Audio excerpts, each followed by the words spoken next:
Assalamualaikum warahmatullahi wabarakatuh. Kali ini saya akan membahas tentang peristiwa perobekan bendera dan pertempuran Surabaya pada tanggal 10 November 1945.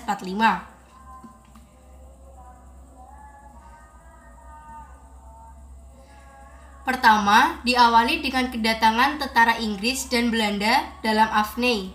Awalnya, Jepang dan Indo-Belanda yang sudah keluar dari interniran menyusun suatu organisasi Komite Kontak Sosial yang mendapat bantuan penuh dari Jepang. Terbentuknya komite ini disponsori oleh Palang Merah Internasional. Namun, berlindung di balik Intercross, mereka melakukan kegiatan politik.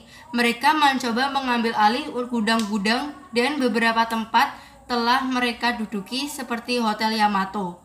Pada 18 September 1945, datanglah di Surabaya ofisir-ofisir sekutu dan Belanda dari Afney bersama-sama dengan rombongan Intercross dari Jakarta. Rombongan sekutu tersebut oleh administrasi Jepang di Surabaya ditempatkan di Hotel Yamato, Jalan Tunjungan nomor 65. Sedangkan rombongan Intercross di Gedung Setan. Ini Setan atau Selatan ya? Selatan ya kalinya. Jalan Tunjungan 80 Surabaya. Tanpa seizin pemerintah Kerasidenan Surabaya. Dan sejak itu, Hotel Yamato dijadikan markas RAPWI, Rehabilitation of Allied Prisoners of War and Internees, bantuan rehabilitasi untuk tawanan perang dan interniran. Kasus yang kedua yaitu pengibaran bendera Belanda. Sekelompok orang Belanda di bawah pimpinan Mr. W.V.C.H. Plukman pada malam hari itu, tanggal 19 September 1945, tepatnya pukul 21.00, mengibarkan bendera Belanda tanpa persetujuan pemerintah RI daerah Surabaya di tiang pada tingkat teratas Hotel Yamato di sebelah utara. Keesokan harinya, para pemuda Surabaya melihat dan menjadi marah karena mereka menganggap Belanda telah menghina kedaulatan Indonesia, hendak mengembalikan kekuasaan kembali di Indonesia, dan melecehkan gerakan pengibaran bendera merah putih yang sedang berlangsung di Surabaya. Kabar tersebut tersebar cepat di seluruh kota Surabaya, dan Jalan Tunjungan dalam tempo singkat dibanjiri oleh massa yang marah. Massa terus mengalir hingga memadati halaman hotel serta halaman gedung yang berdampingan penuh massa yang diwarnai amarah. Di sisi agak belakang halaman hotel, beberapa tentara Jepang berjaga-jaga untuk mengendalikan situasi tak stabil tersebut. Kasus yang kedua, maksudnya yang ketiga, yaitu gagalnya perundingan Sudirman dan Plukman. Tak lama setelah mengumpulnya massa tersebut, Residen Sudirman, pejuang dan diplomat yang saat itu menjabat sebagai wakil presiden, Fukushima Gunsekan, yang masih diakui pemerintah Dai Nippon Surabayashu, sekaligus sebagai residen daerah Surabaya pemerintah RI, datang melewati kerumunan massa lalu masuk ke Hotel Yamato dikawal Sidik dan Haryono. Wah, dikawal guys. Sebagai perwakilan RI, dia berunding dengan Mr. Plukman dan kawan-kawannya dan meminta agar bendera tersebut segera diturunkan dari Hotel Yamato. Dalam perundingan ini, Plukman menolak untuk menurunkan bendera Belanda dan menolak untuk mengakui kedaulatan Indonesia. Sangar nih orang.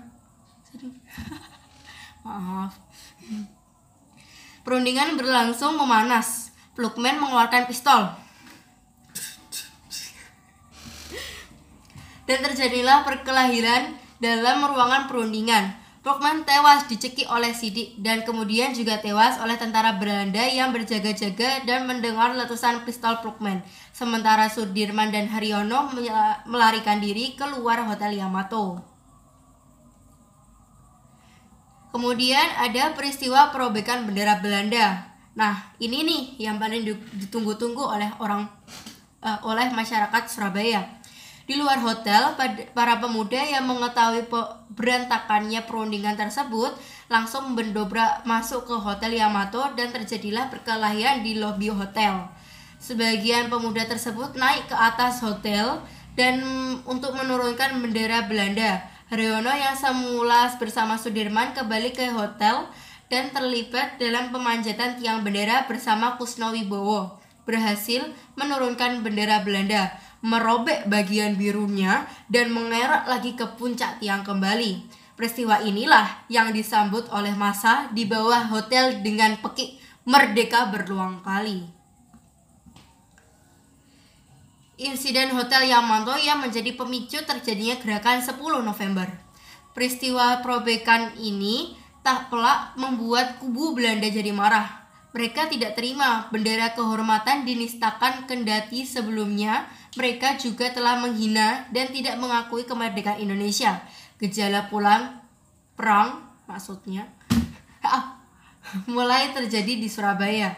Rangkaian polemik pun terjadi sejak awal Oktober 1945. Meskipun masih dalam skala yang belum terlalu besar, bermula dari ulah Belanda yang balas dendam dengan penyobekan bendera oleh kaum muda Surabaya. Konflik bersenjata mencapai puncaknya pada 10 November 1945. Insiden ini dinamakan dengan pertempuran 10 November dan dikenang sebagai Hari Pahlawan karena telah melewaskan puluhan ribu orang dari kedua belah pihak.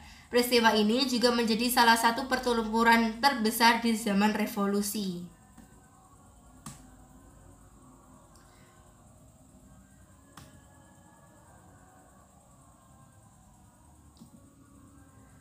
Terus ceritanya nih, pertempuran Surabaya merupakan pertempuran tentara dan milisi pro kemerdekaan Indonesia dan tentara Britania Raya atau Inggris. Puncaknya terjadi pada tanggal 10 November 1945.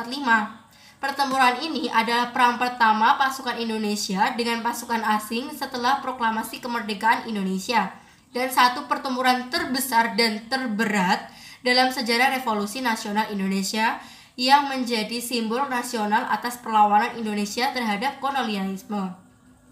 Usai pertempuran ini, dukungan rakyat Indonesia dan dunia internasional terhadap perjuangan ini semakin kuat. 10 November diperingati sebagai Hari Pahlawan di Indonesia. Nah, dari itu kita harus menghargai perjuangan para pahlawan ya. Ketika pasukan Sekutu mendarat pada akhir Oktober 1945, Surabaya digambarkan sebagai benteng bersatu yang kuat. Pertempuran pecah pada 30 Oktober setelah komandan pasukan Britania atau Inggris, Brigadir AWS Malabi tewas dalam baku tembak. Bukan baku tembak sih aslinya, cuman ada bom. Mungkin bom itu dilempar ke mobilnya si Malabi. Inggris melakukan serangan balasan punitif pada 10 November dengan bantuan pesawat tempur. Pasukan kolonial merebut sebagian besar kota dalam 3 hari. Pasukan Republik yang minim senjata melawan selama 3 minggu, dan ribuan orang meninggal ketika penduduk kota mengungsi ke pedesaan. Meskipun kalah dan kehilangan anggota, persenjataan juga. Pertempuran yang dilancarkan pasukan Republik Indonesia membangkitkan semangat bangsa Indonesia untuk memperjuangkan kemerdekaan dan menarik perhatian internasional. Belanda tidak lagi memandang Republik sebagai kumpulan pengacau tanpa pendukung rakyat.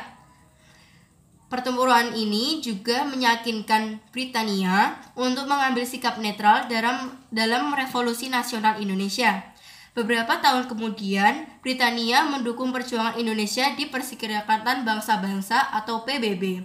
Jadi dari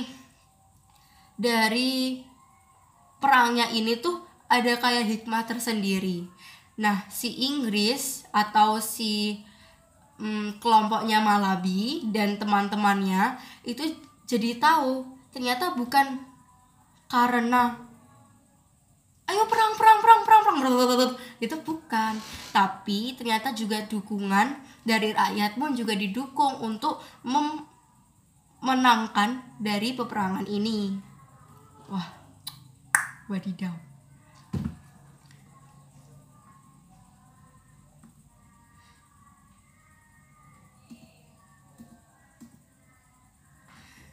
Kemudian ada nih peristiwa kematian Jenderal Malabi. Setelah gencatan senjata antara pihak Indonesia dan pihak tentara Inggris ditandatangani pada tanggal 29 Oktober 1945, keadaan berangsur-angsur mereda. Walaupun begitu, tetap saja terjadi pemberontakan senjata antara rakyat dan tentara Inggris. Di Surabaya, bentrokan tersebut memuncak dengan terbunuhnya Brigadir Jenderal Malabi pada 30 Oktober 1945 pukul setengah 9 malam. Mobil Buick yang ditumpangi Brigadir Malabi berpapasan dengan sekelompok milisi Indonesia ketika akan melewati Jembatan Merah. Kesalahpahaman menyebabkan terjadinya tembak-menembak yang berakhir dengan tewasnya Jenderal Malabi oleh tembakan pistol seorang pemuda Indonesia yang sampai sekarang tak diketahui identitasnya. Ya iyalah, nah yang mau berjuang, mau pamer. Kematian Malabi inilah yang menyebabkan pihak Inggris marah kepada Indonesia dan berakibat pada keputusan pengganti Malabi Mayor Jenderal Eric Carden Robert Manset untuk mengeluarkan ultimatum 10 November 1945 dan meminta pihak Indonesia menyerahkan senjata dan menghentikan perlawanan pada tentara Afney dan administrasi Nica. Ultimatum tersebut kemudian dianggap sebagai penghinaan bagi para pejuang dan rakyat yang telah membentuk banyak badan perjuangan. Ultimatum tersebut ditolak oleh pihak Indonesia dengan alasan bahwa Republik Indonesia waktu itu tuh sudah berdiri dan TKR atau Tentara Keamanan Rakyat juga telah dibentuk sebagai pasukan negara.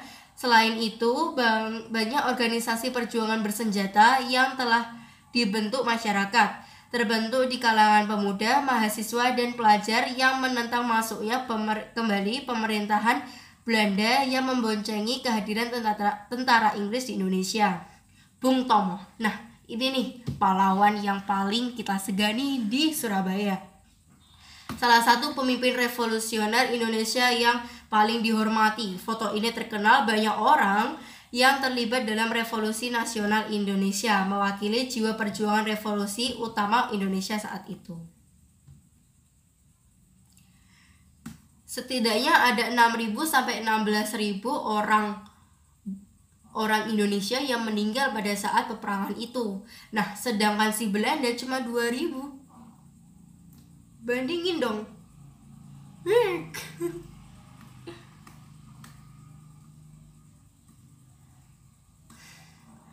Kemudian nih ada bonusnya dari Bung Tomo. Tetap merdeka. Kedaulatan negara dan bangsa Indonesia yang diproklamirkan pada 17 Agustus 1945 akan kami pertahankan dengan sungguh-sungguh, penuh tanggung jawab bersama, bersatu, ikhlas, berkorban dengan tekad. Merdeka atau mati, sekali merdeka, tetap merdeka. Surabaya, 10 November 1945 jam setengah 7 malam. Terima kasih. Sekian dari saya. Wassalamualaikum warahmatullahi wabarakatuh.